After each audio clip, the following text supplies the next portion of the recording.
Caneta azul, azul caneta, Jesus pisou na cabeça do capeta.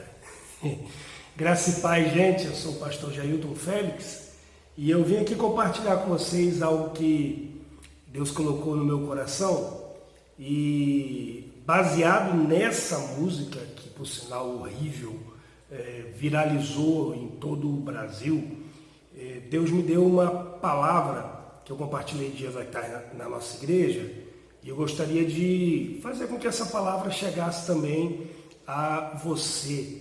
Essa canção, né, sem sentido, que ficou o tempo inteiro, todos os dias na nossa cabeça, caneta azul, azul caneta, caneta azul, azul caneta.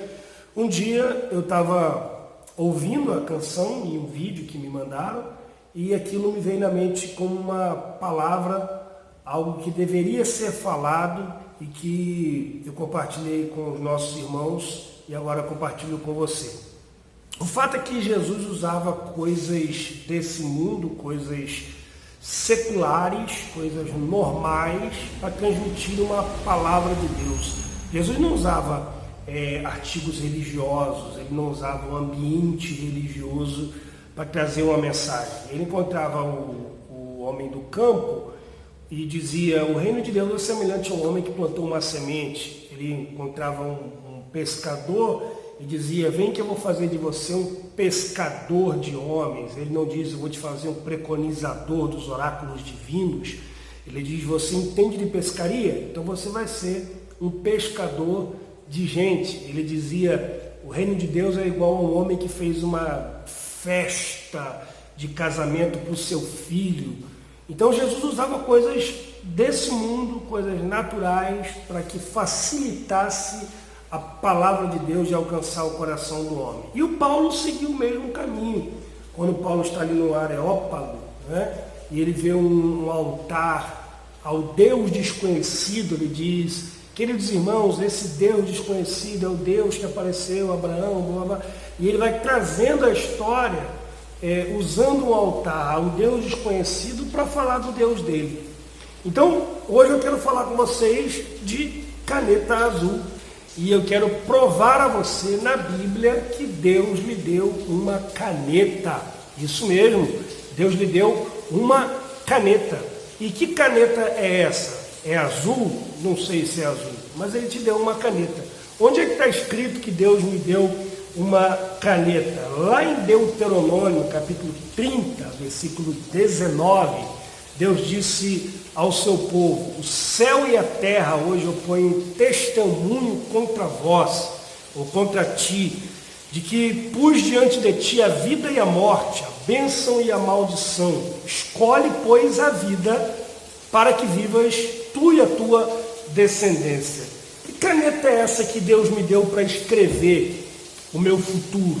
Essa caneta se chama livre-arbítrio, a capacidade de tomar decisões. Deus colocou nas suas mãos a responsabilidade de escrever o seu futuro. Infelizmente, algumas pessoas vivem com a mentalidade de fantoche ou de marionete, como se as suas decisões, as suas escolhas não interferissem nada em seu futuro. Isso é um perigo, essa mentalidade de fantoche, porque gente que vive com a mentalidade de fantoche, geralmente é gente irresponsável. Afinal de contas, se ele faz ou não faz, o futuro está pré-determinado, então para que eu vou fazer? Inclusive, se eu creio em predestinação de indivíduos, para que eu vou pregar o Evangelho?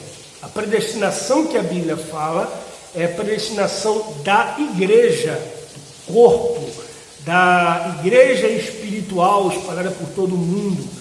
Indivíduos não têm predestinação para a salvação. Deus predestinou Moisés para libertar o povo, predestinou, mas ele não foi predestinado à salvação. Inclusive Deus disse que ele ia entrar na terra prometida e ele não entrou, ele morreu no deserto.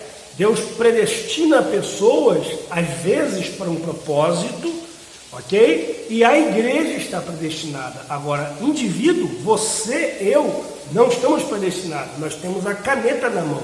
Inclusive, a salvação que é pela graça é mediante a fé. Então a graça é a mão de Deus que vem para nos alcançar. E a fé, a nossa mão que nós escolhemos levantar para pegar nas mãos de Deus.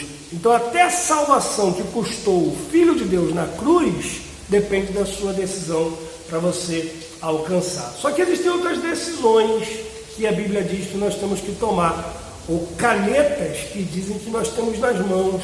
Exemplo, pecar ou não pecar, é uma decisão sua. Lá em Gênesis, no capítulo de número 4, Deus disse a Caim: o pecado jaz à porta, ele deseja te conquistar, mas a você cabe dominá-lo. Ou seja, você decide se magoar ou perdoar, guardar a mágoa ou liberar perdão. Você decide se vingar ou exercitar misericórdia. Você decide ser cheio do Espírito Santo ou entregar seu pecado, porque a Bíblia diz que há uma luta entre a carne e o Espírito, Gálatas 5,16, e os dois lutam para que você não faça o que você quer. Então eu escolho ser cheio de Deus ou ser cheio do pecado. É uma escolha que eu faço. A caneta está na sua mão. Outra caneta que Deus te deu é o que fazer após pecar. Você vai se esconder ou vai reconhecer e correr para os pés da cruz?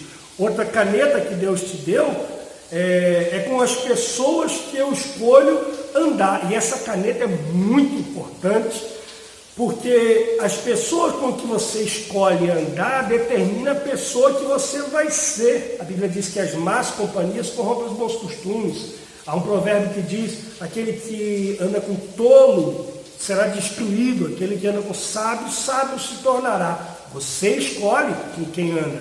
O destino talvez escolha quem entra na sua vida, mas você tem a caneta para decidir quem fica na sua vida. Então você tem a caneta. Exemplo, Deus lhe deu um dom, mas Paulo diz a Timóteo: exercita o dom que há em ti. Ou seja, a caneta está na mão de Timóteo. Deus deu o dom para ele. Agora, se ele exercita ou se ele esconde, é com ele. Com quem você vai casar é uma escolha sua. Não é o profeta, o vaso que vai vir rodando e entregar para você que você tem que casar com A ou com B. Não. Você tem a escolha, você tem a caneta na sua mão. Como é que eu escolhi isso, pastor? Veja como ele ou ela trata seus pais, porque você daqui a 10 anos vai ser eles. A pessoa que ela não depende de agradar para ter perto. Veja a fé dessa pessoa, se é compatível com a sua, não venha se apegar a um jugo desigual, porque não podem andar dois juntos se não estiverem de acordo. Então você tem a caneta para escrever o seu futuro. E tem outra caneta, a caneta que decide o seu futuro financeiro. Sim. Como é que você escreve o seu futuro financeiro? Veja com que você tem gasto o seu tempo, onde é que você investe mais o seu dinheiro, o que você faz mais na vida, porque o seu tempo é uma semente, é uma caneta, e a forma como você usa determina como será o seu futuro. Não se esqueça, Deus lhe deu uma caneta, não entregue ela nas mãos de ninguém, porque você é responsável pelo seu futuro. Deus te abençoe, fique em paz.